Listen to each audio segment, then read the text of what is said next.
Hi, my name is Rita Mendonça and I'm going to briefly explain my work, entitled Assessing the Effectiveness of Economic Instruments to Steer Urban Sprawl, using a hedonic pricing simulation modeling approach. Contextualizing, urban sprawl can be defined as the uncontrolled spread of urban area into undeveloped regions on the urban fringe, with low density and scattered land use patterns. This phenomenon has many drivers. However, it has several environmental, economic and social negative impacts.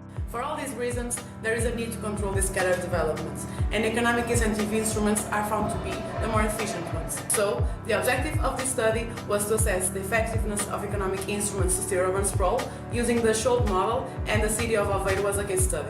Aveiro is a Portuguese city and has mainly diffuse land use patterns. Schultz, which stands for Sustainable Urbanizing Landscape Development, is a hedonic pricing simulation decision support tool in a way that allows us to determine different variables related to housing.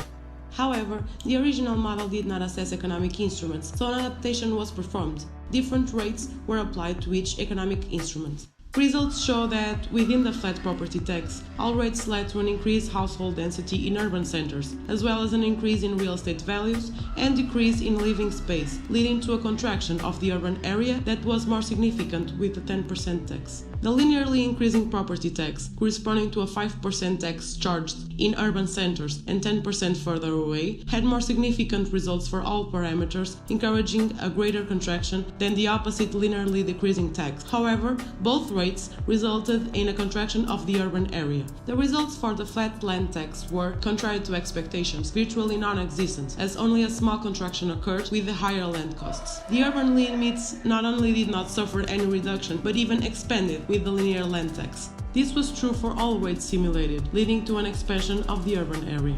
As for the public transport subsidy provided to low-income households, for the two lower rates, there was only a small contraction of the low-income households.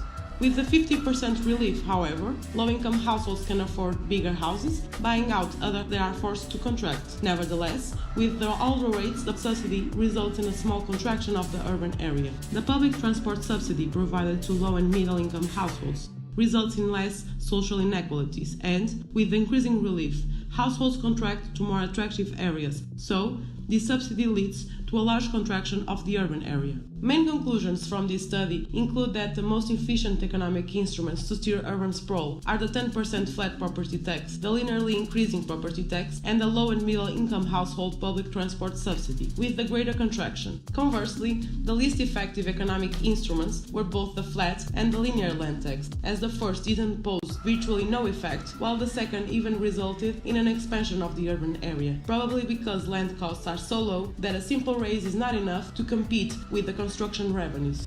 And that's it. Hope it was in some way useful, and don't hesitate to contact me if you have any questions.